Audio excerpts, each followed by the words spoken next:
Nouvelle édition du soir de ce mercredi 5 octobre 2016.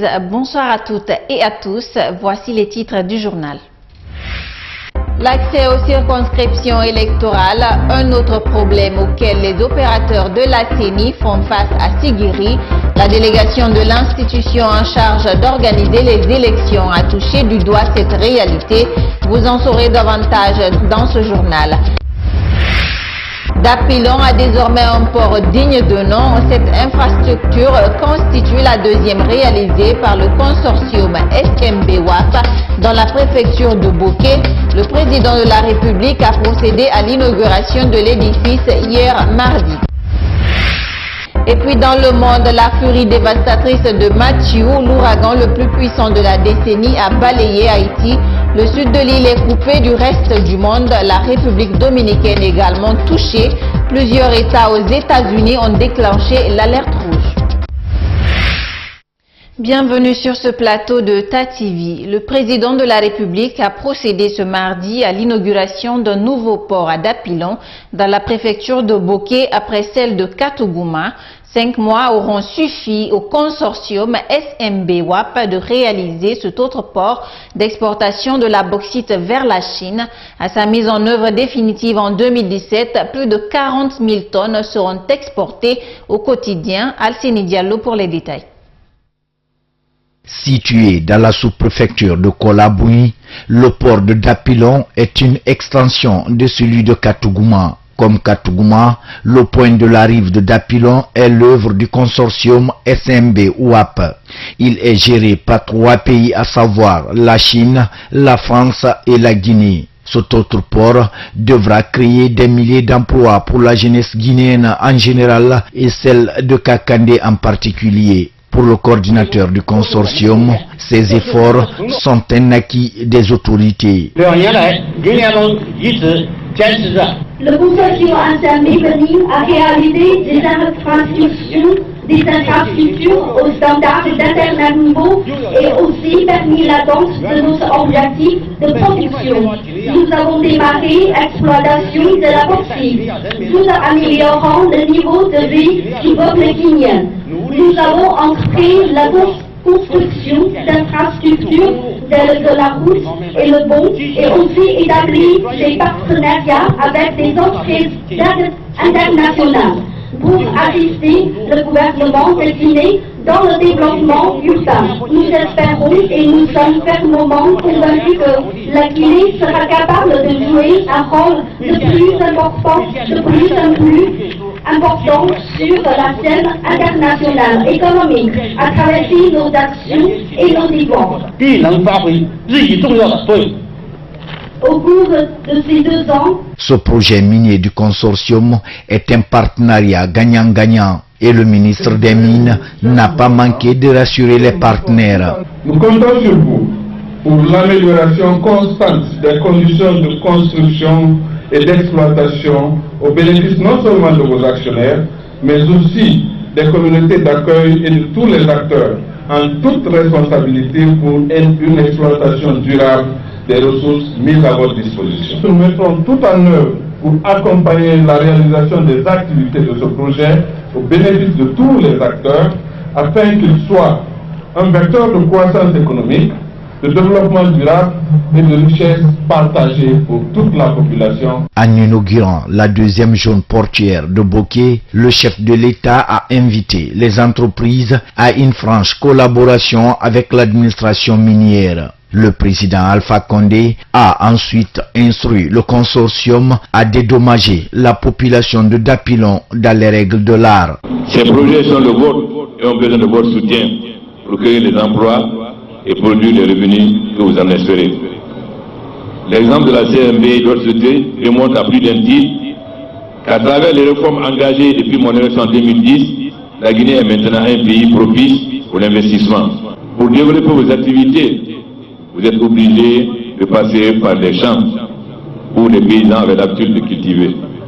Il faut qu'ils soient indemnisés de façon correcte afin qu'il n'y ait pas de problème. Ensuite, c'est l'emploi des populations locales. Il est important que le développement est mis dans la région de Boké profite aux populations de Boké, particulièrement aux jeunes et aux femmes. Cela veut dire que les sociétés doivent faire un effort pour recruter le maximum de jeunes. L'investissement de ce projet, notamment pour la réalisation des 2 ports, s'élève à 500 millions de dollars US et l'exploitation devrait permettre au consortium SMB-WAP d'exporter à l'horizon 2017 35 millions de tonnes par an. La deuxième session budgétaire de l'année 2016 s'est ouverte ce mercredi à l'Assemblée nationale. Durant 90 jours, les élus du peuple vont examiner et adopter la loi de finances. Autour de cette cérémonie d'ouverture, le président du Parlement guinéen a signalé une accumulation des dettes internes et une faible capacité de décaissement des dons et prêts dont bénéficie la Guinée. Saloum Kondé nous en dit plus.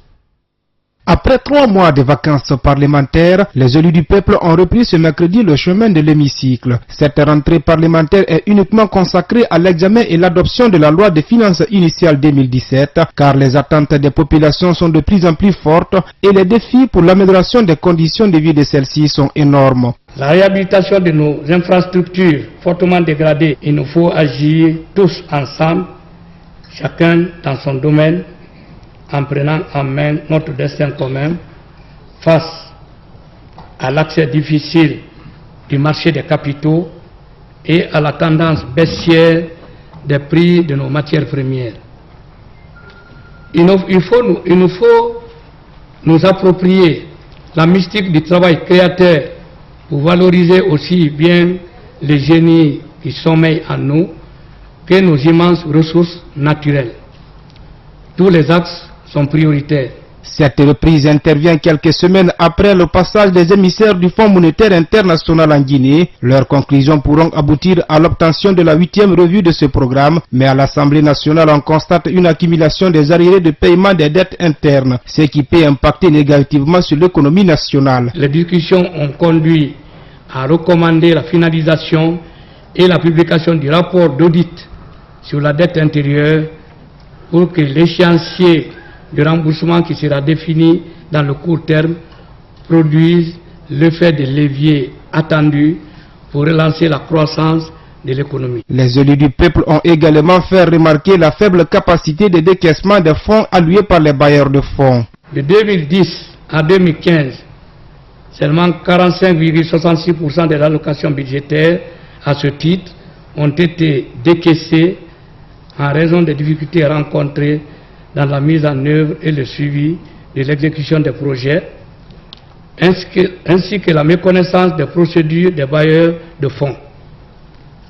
Il serait bien indiqué en conséquence d'approfondir la réflexion pour identifier les causes de cette faible capacité de décaissement afin de résoudre ces lancinants problèmes au moment où notre pays a un grand besoin de financement extérieur. En ce qui concerne spécifiquement le secteur de l'administration, le président de l'Assemblée nationale a recommandé aux cadres l'efficacité dans la mise en œuvre des politiques publiques et la transparence dans la gouvernance.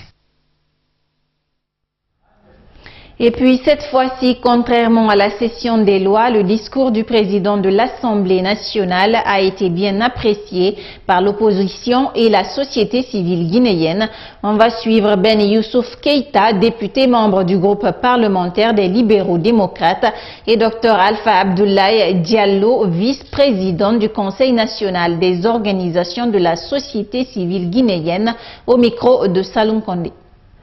J'ai constaté un changement radical du ton de monsieur le président de l'Assemblée nationale, honorable Kory Kondiano, et vous avez constaté qu'il a adopté un ton pacifique, un ton qui sied à l'atmosphère politique que nous vivons actuellement, c'est-à-dire un ton de détente, car entre le président Alpha Condé, chef de l'État, et le président Cellou Dalein Diallo, chef de file de l'opposition, il y a un climat de détente, un climat d'apaisement, ce qui obligatoirement a une répercussion sur tout ce qui se passe sur le plan sociopolitique actuellement en Guinée. Le discours du président de l'Assemblée est très appréciable. Maintenant, pour nous, il faudrait que ce discours soit accompagné d'actes. Et aujourd'hui, en termes d'action, l'Assemblée vote le budget de l'État, mais nous souhaitons que ce budget soit orienté vers des secteurs prioritaires, à savoir l'éducation, et la santé, mais aussi la justice. Parce que aussi longtemps que nous allons reléguer au second rang l'éducation des enfants et des jeunes de Guinée, et nous n'allons pas aspirer, c'est-à-dire nous n'allons pas arriver à bout de notre volonté de développer ce pays. Donc il faut véritablement que le secteur de l'éducation soit un secteur prioritaire. Nous parlons encore de la réactualisation des bureaux de vote entamés depuis quelque temps par la CENI à l'intérieur du pays. La circonscription de Sigiri n'est pas en marge de petites difficultés rencontrées dans les autres préfectures dans le cadre de la relocalisation des électeurs. À part le mélange des électeurs de différents secteurs sur une même fiche, à Sigiri, l'accès aux différentes localités constitue un autre problème pour les opérateurs sur le terrain. Soirée Boubacar. Comme partout ailleurs, la préfecture de Sigiri est confrontée au mélange des électeurs sur une même fiche. Avec ses 233 858 électeurs et 646 bureaux de vote selon la cartographie précédente, l'actualisation des bureaux de vote n'est pas une tâche aisée pour les démembrements de la CENI dans cette zone minière. Mais avec l'appui des superviseurs, la CEPI espère trouver solution. Dans certaines sous-préfectures, et dans certains secteurs même, après le fleuve, c'est-à-dire à Bafele-Bougou, qui sont maintenant à Boulibana 2, qui sont toujours à Boulibana 2, et Boulibana 1 qui est toujours à Bafele-Bougou aussi. Donc on a ces mélanges là ici. La mission est là avec nous, on est en train de travailler dans de bonnes conditions. Seulement ce sont ces problèmes qui se posent à Sigiri. Grâce à la CENI, surtout les missionnaires qui sont venus, en tout cas ils sont en train quand même de nous aider pour résoudre ces problèmes. Autre problème à Sigiri, c'est bien l'enclavement des endroits reculés vu l'état des routes. Avec l'hivernage, les routes sont carrément coupées.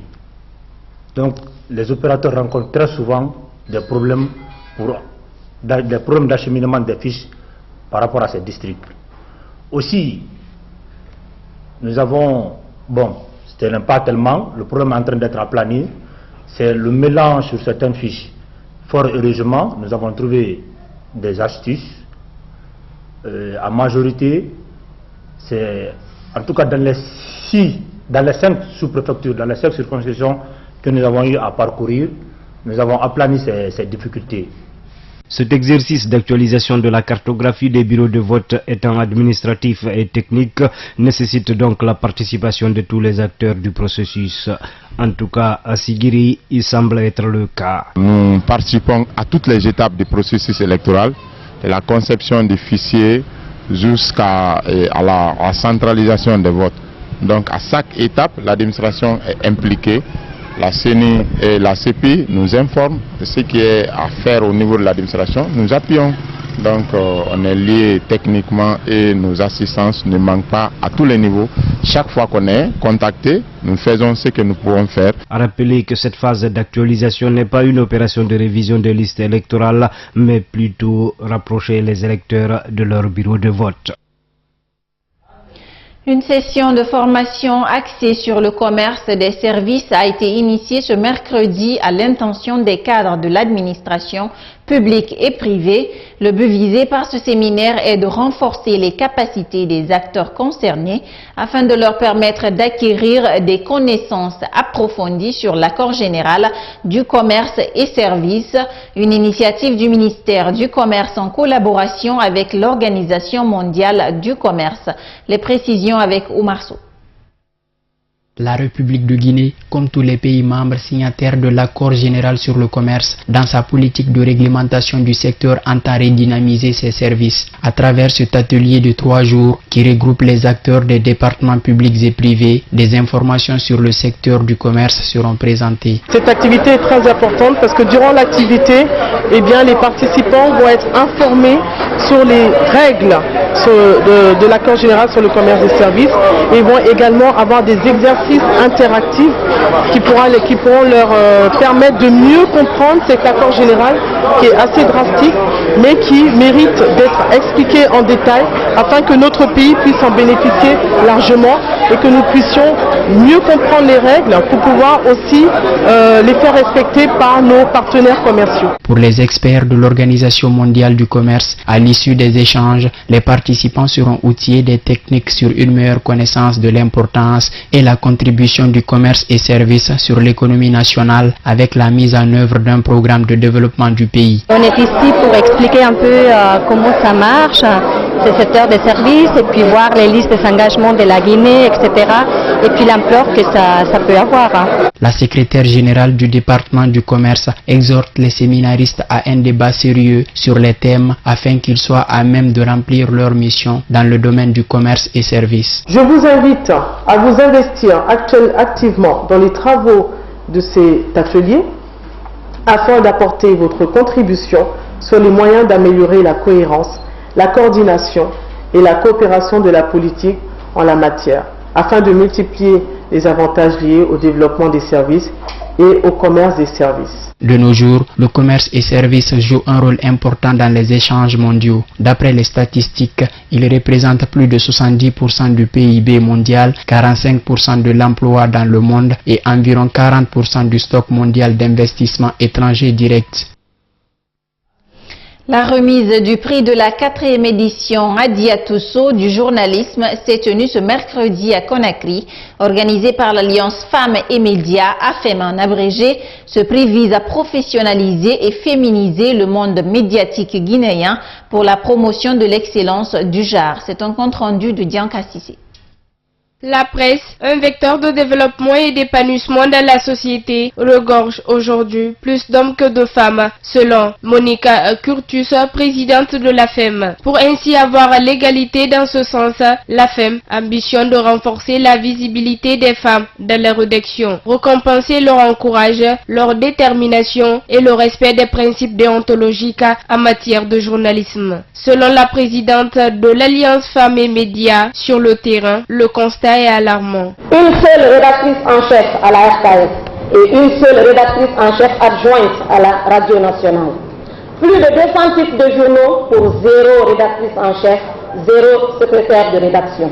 Pour cette 4e édition, les candidats ont compétit sur 3 thèmes principaux, à savoir la mise en place des institutions de la République, la lutte contre Ebola et la malnutrition en Guinée. Sur 9 candidates, 2 ont reçu à décrocher leur prix pour cette année 2016. Toutes 2 se réjouissent de la délibération du jury. Je remercie très sincèrement les organisatrices ainsi les membres du jury. Franchement, je crois que c'est long processus que j'ai eu à faire et je crois que c'est un combat gagné. Je dis à toutes les femmes. La cérémonie a été présidée par le porte-parole du gouvernement. Damanta Albert Camara encourage les femmes à dépasser le stade de victimisation pour créer une plateforme de professionnels des médias, et cela passe par la promotion de l'émulation féminine. Je souhaite que demain, cette association se mue en association spécialisée dans les questions économiques, financières, du genre, pourquoi pas, mais que les hommes soient admis au même titre que les autres dans cette association, parce que vous aurez dépassé le stade du plaidoyer et que vous serez dans le stade de l'action. La prochaine édition verra la participation des femmes techniciennes et celles qui sont derrière les caméras, ont indiqué les organisatrices. L'Afrique et ses coutumes, on parle du baya qui fait office de chaîne à perles pour hanches chez les femmes, objet de séduction et d'attirance depuis plusieurs années, continue aujourd'hui d'avoir des admirateurs, ceux qui depuis tant d'années croient toujours au pouvoir et à la magie de ces petites perles. C'est un reportage de Buntura Vikita. Les perles, autrement appelées baya en dialecte soussou ou malinké, sont de petites ou grosses perles multicolores que des femmes portent autour de leurs hanches. Ornements de beauté ou de séduction, certains hommes se plaisent bien avec quand leurs femmes en portent. Le port du baya par une femme est une chose que j'apprécie. Pour un homme viril, le baya amène à l'excitation. c'est un objet de beauté pour les femmes. Ce n'est pas du tout interdit pour elles. Autrefois objet secret des femmes destinées à la séduction de leur mari, le baya est aujourd'hui en train de perdre toutes ses valeurs. Certaines jeunes filles ne considèrent plus le côté séducteur de ces perles et les utilisent de façon extravagante.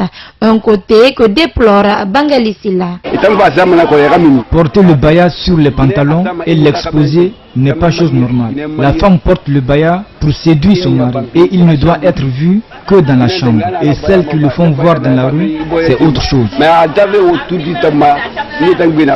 Au-delà de l'aspect séducteur du baya, certains lui attribuent une autre force mystique, celle de protection de la hanche.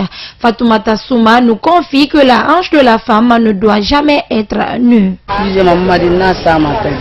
porte le baya et je le fais porter également à ma fille. Les personnes âgées disent que la hanche ne doit pas être nue. C'est pas du tout une bonne chose, raison pour laquelle je porte toujours le baya. Je ne l'expose pas non plus parce que tout ce qu'on porte autour de la hanche doit être caché. Objet de grande convoitise pour beaucoup de femmes, les perles ou baya continuent aujourd'hui d'assurer leur rôle de séduction, un atout que la majeure partie ne compte jamais négliger.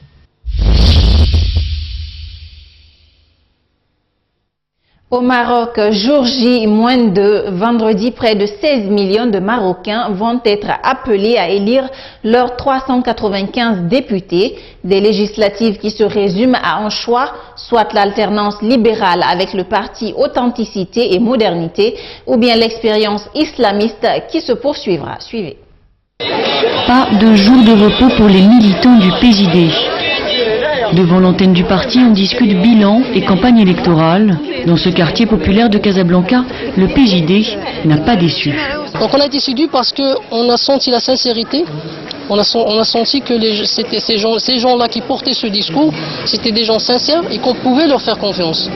Parce qu'ils donnaient l'exemple, que ce soit en termes d'honnêteté, donc on leur a fait confiance en 2011 et ils nous ont pas déçus pendant ces 5 dernières années. 7 kilomètres de marche pour convaincre les citoyens. Le maire de Casablanca et ministre Abdelaziz El Omari fait campagne avec un slogan qu'il ne cesse de marteler, celui de la poursuite des réformes entamées pendant sa législature. Nous disons aux citoyens, le 7 octobre, vous avez une opportunité primordiale pour dire oui pour la continuité des réformes. Nous voulons continuer cette voie de démocratie au niveau du Maroc. Bien sûr, l'autre argument, c'est le bilan positif du gouvernement. C'est un modèle dans la région.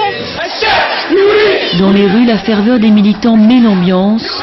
Chants mobilisateurs, meetings improvisés, cortège festif, le parti sait comment mobiliser. C'est un show qu'ils n'ont pas l'habitude de voir par les autres partis. Donc le Parti Justice et Développement, il se différencie par la façon de procéder. Donc les gens, quand ils voient ça, ils sont impressionnés. Le PJD mise aussi sur la proximité, le contact direct avec ses électeurs, une façon pour lui d'asseoir sa légitimité. C'est un parti qui est organisé, qui est proche aux citoyens durant toute l'année. C'est pas seulement au niveau de la campagne électorale. Donc les gens nous connaissent très bien. C'est plus qu'une marque politique, je pense. C'est une réalité sociétale. Résultat dans les urnes le 7 octobre. Le PJD, très critiqué notamment sur son bilan économique, affrontera une trentaine de partis. Le PAM, son principal adversaire, en première ligne. Mathieu, qualifié de phénomène extrêmement dangereux par les spécialistes, l'ouragan le plus puissant des 10 dernières années continue sa trajectoire dans les Caraïbes. Plusieurs États américains sont menacés et des ordres d'évacuation ont été donnés avec des rafales de vent de 220 km par heure. Mathieu a ravagé les côtes de Cuba en République dominicaine et Haïti avec 9 morts. Regardez. La désolation, une fois de plus en Haïti. Ici, dans la partie sud de la péninsule, l'ouragan Mathieu s'est abattu mardi à la mi-journée avec force, comme prévu. Des vents de près de 220 km/h ont balayé les Cayes, l'une des villes les plus touchées. Près de Port-au-Prince, la capitale, la rivière est montée brusquement, l'eau a tout dévasté. J'ai tout perdu, l'eau m'a tout pris. Des milliers d'habitations détruites. Pour l'heure, difficile d'évaluer l'ampleur du désastre. Les régions les plus touchées dans la partie sud du pays sont coupées du monde après l'effondrement d'un pont. Elles ne devraient pas être accessibles avant samedi ou dimanche. Mathieu a aussi touché terre dans le pays voisin, en République dominicaine. Regardez, je suis trempé, tout est trempé, aidez-nous monsieur. Le puissant ouragan continue mercredi sa course folle et meurtrière. 9 personnes au moins ont trouvé la mort en Haïti et en République dominicaine. L'est de Cuba est à son tour dans l'œil du cyclone qui progresse vers la côte est des États-Unis. Les États-Unis, en état d'alerte, ont tout de même mobilisé des moyens pour venir en aide à leurs voisins. Le porte-avions USS Washington a pris la mer direction Haïti afin de fournir une assistance. 400 000 $ ont été débloqués d'urgence. La côte est américaine sur le pied de guerre. En Caroline du Sud, les autorités ont déjà ordonné l'évacuation de plus d'1 million de personnes vulnérables. Nous demandons aux personnes concernées de se tenir prêtes, de prendre contact avec leurs familles afin de savoir où se réfugier et comment. Mathieu devrait toucher terre en Floride jeudi. Dernier point de cette édition d'information, quel avenir pour l'Afghanistan et comment aider un pays ravagé par la guerre? Des questions débattues à la conférence sur l'Afghanistan à Bruxelles, où sont réunis les principaux donateurs avec une promesse d'aide annuelle d'au moins 3 milliards d'euros jusqu'en 2020. Une aide sous condition car les autorités afghanes devraient envisager le retour des réfugiés afghans dans leur pays. Reportage. L'Afghanistan en quelques chiffres. Personne sur 3 y vit au-dessous du seuil de pauvreté. 2 sur 3 ne savent ni lire ni écrire. La lutte contre les talibans a fait 11 000 morts rien qu'en 2015. Pourtant, depuis 2002, la communauté internationale a investi 500 milliards de dollars dans le développement de ce pays. Et ce n'est pas fini. Lors de la conférence sur l'Afghanistan à Bruxelles, le maintien d'un plan d'aide jusqu'en 2020 sera évoqué. L'objectif est de préserver le niveau d'aide des 4 dernières années, soit 3 milliards d'euros par an. Nous voulons investir pour que nos amis afghans puissent défendre leur pays contre les extrémistes, pour que les filles puissent aller à l'école et pour leur donner les moyens de créer un gouvernement viable. Ces motivations seraient-elles désintéressées? Pas tant que cela. L'idée est aussi d'empêcher l'Afghanistan de redevenir une menace terroriste. L'offensive des talibans hier à Kunduz montre que le pays reste vulnérable. Sans oublier ceux qui fuient la violence, l'année dernière, 213 000 Afghans environ ont cherché refuge dans l'Union européenne. Il y a de plus en plus de ressortissants afghans dans l'Union européenne qui n'ont pas de statut légal et l'UE voudrait les reconduire dans leur pays. Il y a aussi de plus en plus d'Afghans qui viennent en Europe après un séjour prolongé en Iran et au Pakistan. Ces gens n'ont pas vécu en Afghanistan depuis des années. Les renvoyer chez eux dans un pays qui ne leur est plus familier comporte des risques. Aujourd'hui, l'Europe envisagerait de lier l'aide au développement à l'accueil par Kaboul des migrants afghans en situation irrégulière en Europe. Un document interne de la Commission européenne, qui a fuité, fixe même des objectifs. 80 000 personnes pourraient être renvoyées. Démenti de la Commission, l'enjeu des négociations serait ailleurs, comme les moyens de combattre la corruption ou de renforcer les droits des femmes. Fini ce journal, mesdames et messieurs. Merci à tous pour l'attention. Les programmes continuent sur Africa Today Télévision.